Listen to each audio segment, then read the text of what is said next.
Depuis 1996 et tous les 2 ans, la ville de Chambéry et l'association Chambéry-Waïguya Burkina Faso proposent aux Chambériens une immersion en terre africaine en plein cœur de Chambéry, au Jardin du Vernet, à travers le festival La Fibala. Pendant 3 jours, c'est un décor urbain burkinabé qui est reconstitué pour ce rendez-vous interculturel. Ainsi, une centaine d'invités burkinabés, artisans, artistes et partenaires viennent à la rencontre des Chambériens et au-delà des habitants de la Savoie pour des échanges et partages socioculturels. Les citoyens, c'est ceux qui ont mené l'insurrection populaire. Vous avez créé le ballet citoyen. Est-ce que vous pouvez nous parler de ce mouvement?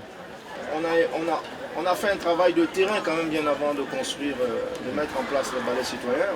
Et pourquoi ce mouvement-là? Le rappeur Smokey, l'un des membres fondateurs du mouvement Le Ballet Citoyen, était l'invité d'honneur.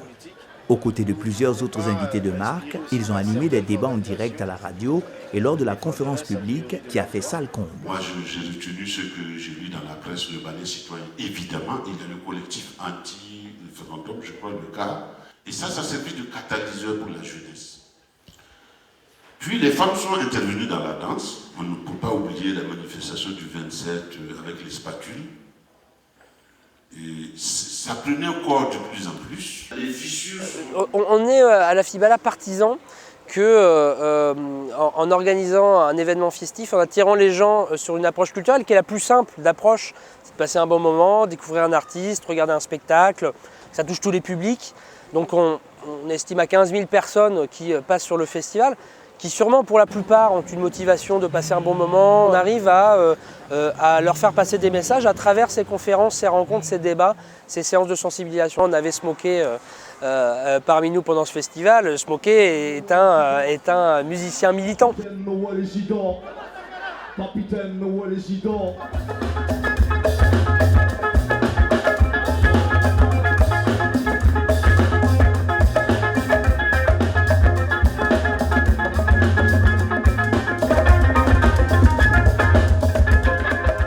Les artistes et artisans proposent aux visiteurs ce qu'ils ont de plus représentatif de la culture et de la gastronomie du pays des hommes intègres. Le choix qui a été fait, en partenariat d'ailleurs il y a quelques années, c'est le choix de montrer l'Afrique comme vous souhaitez la montrer. Parce que ce sont des artisans de Waïguya, ce sont des artistes du Burkina qui viennent se produire pendant la Fibala. Donc là encore, c'est pas tel que nous rêvons, c'est tel que vous voulez nous faire vivre.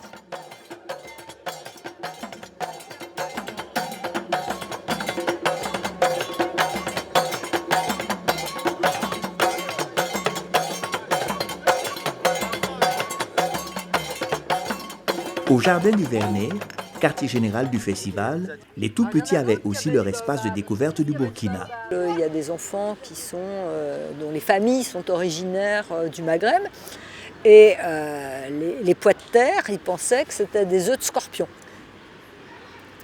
Le pain de singe, ils pensaient que c'était de la peau du singe, mais ça, c'était le nom. Mais le pois de terre, la forme... Donc certains enfants ont aussi d'autres références que la France, et c'est l'occasion d'ouvrir aussi à différentes réalités, à d'autres choses, et de les rendre plus accueillants aux autres, plus tolérants sur les différences. Et je vois qu'effectivement, les jeunes, les moins jeunes, tout le monde est là, et qu'ici, on ne s'interroge pas sur la portée et l'importance de la coopération pour nos territoires. Aujourd'hui, effectivement, la difficulté, c'est que les populations s'interrogent sur le bien fondé des coopérations nord-sud. Et parce que souvent, on a oublié de les concerner par ces coopérations. L'exemple de Chambéry est important parce qu'effectivement, ce festival fait que l'ensemble de la population participe de la coopération, même s'il ne va pas au sud. C'est le Sud qui vient à lui et c'est une ouverture pour l'ensemble du territoire Et vraiment, c'est un exemple en France de bonne coopération.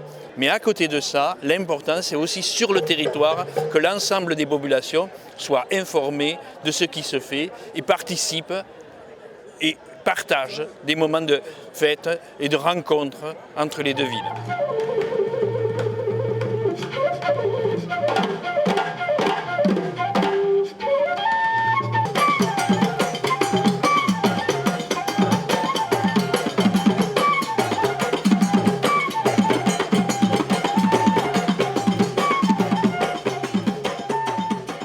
On dit souvent que la Fibala est la partie visible, en tout cas de la coopération entre Chambéry et Waiguya, parce qu'elle mobilise beaucoup de monde, elle est visible dans la ville, elle est maintenant très ancrée dans le territoire.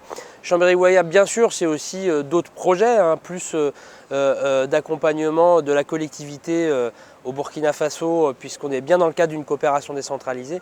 Donc c'est de nombreux projets qui sont menés dans des secteurs aussi variés de l'eau et de l'assainissement, mais aussi de l'état civil, mais aussi du soutien à la société civile. Nous sommes en train de boucler un programme triennal d'eau potable et d'assainissement financé par Chambéry, où nous avons été amenés à réaliser pas mal de fourrages dans les villages, réhabiliter pas mal d'autres et organiser, former les communautés à la base pour l'appropriation et la gestion de ces infrastructures. Mais comme on le dit, c'est sur la base des orientations définies au niveau de la commune. On a une association ici qui collabore donc avec la mairie de Chambéry, qui est une coopération décentralisée portée par une association.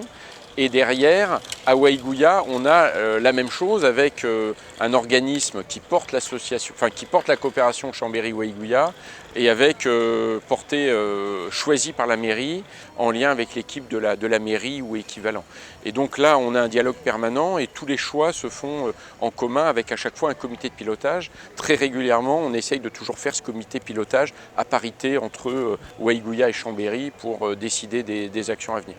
Il faut dire que l'une des forces de la coopération de Chambéry-Waiguya, c'est que c'est dynamique. D'un côté comme dans l'autre, lorsque un problème est posé, tout le monde est ouvert à ce qu'on trouve une solution. On n'est pas figé sur une formule. L'un des aspects de cette coopération est la coopération hospitalière. Régulièrement, les deux parties se concertent pour évaluer et définir aux besoins de nouveaux axes d'intervention. On travaille essentiellement avec le CHR de Waiguya, avec les différents axes qui sont la maternité, qui sont la chirurgie, qui sont l'infectiologie. Et puis on essaye également de travailler plus globalement aux réels besoins de santé publique. Quand les gens viennent à Chambéry, il y a, je dirais, deux types de stages. Il y a les stages courts, où les gens vont rester une quinzaine de jours. Là, c'est vrai que c'est difficile de passer un contrat en disant si vous faites ce stage, vous vous engagez à rester un peu longtemps sur Waiguya pour essayer de faire profiter de votre expérience. On a eu un certain nombre de gens qui sont venus pour des durées longues de formation, chirurgiens, radiologues, et sur lequel il y a eu un engagement moral et sur le papier de dire vous êtes formé à Chambéry sur 1 an, 2 ans, mais vous engagez à rester au moins 3 ans sur Waiguya pour faire profiter de votre formation les gens là-bas.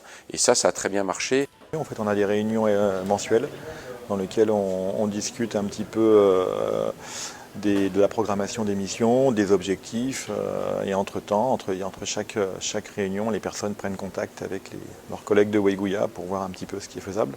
Donc on essaye de planifier ça à peu près 2 à 3 fois par an, de façon à ce que ça soit compatible avec les plannings d'activités des uns et des autres, puisqu'on continue nos activités professionnelles à côté. Donc il faut qu'on on a cette planification qui est effectuée comme ceci.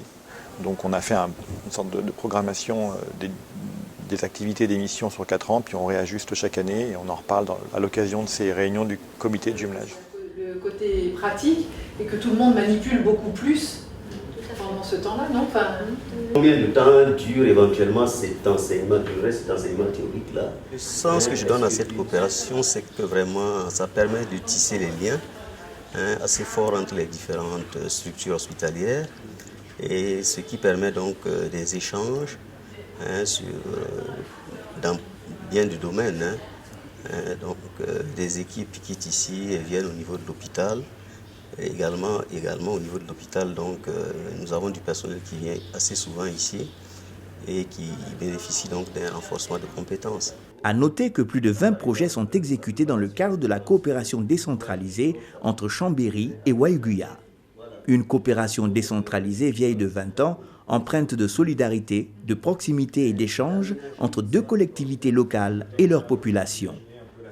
Au-delà des réalisations, d'abord, il y a quelque chose qu'il faut dire, c'est qu'il y a une grande amitié entre ces deux villes, parce que quand vous êtes à Wayouguia, je vous garantis que vous pouvez pas, enfin, dans certains milieux s'entend, vous ne pouvez pas faire un mois sans entendre le nom de Chambéry.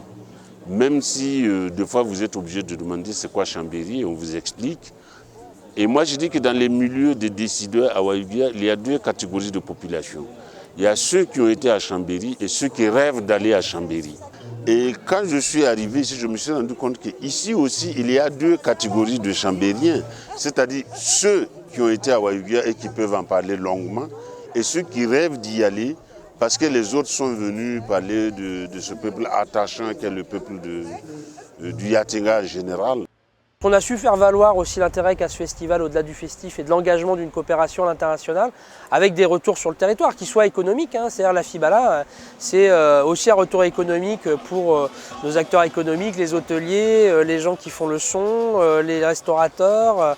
C'est aussi un retour économique pour les partenaires du Burkina Faso parce que les artisans, on estime à 80 000 € l'argent qui repart par la vente, les prestations, les contrats qui repart au Burkina Faso. Donc c'est aussi une opération économique. Donc, je pense que ça va durer aussi parce qu'on est à la fois un festival, mais à la fois aussi un projet de coopération politique porté par une collectivité. Donc on est sur ces deux tableaux-là, ce qui fait que le festival La Fibala, à mon sens en tout cas, a tout son sens. Ce n'est pas un festival unique, ce n'est pas un projet de coopération unique, c'est les deux et les deux sont interactifs. Quant au festival La Fibala, il fêtera son 10e anniversaire en 2017.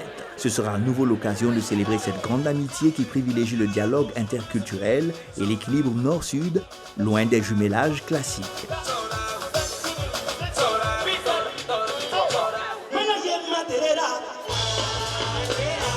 La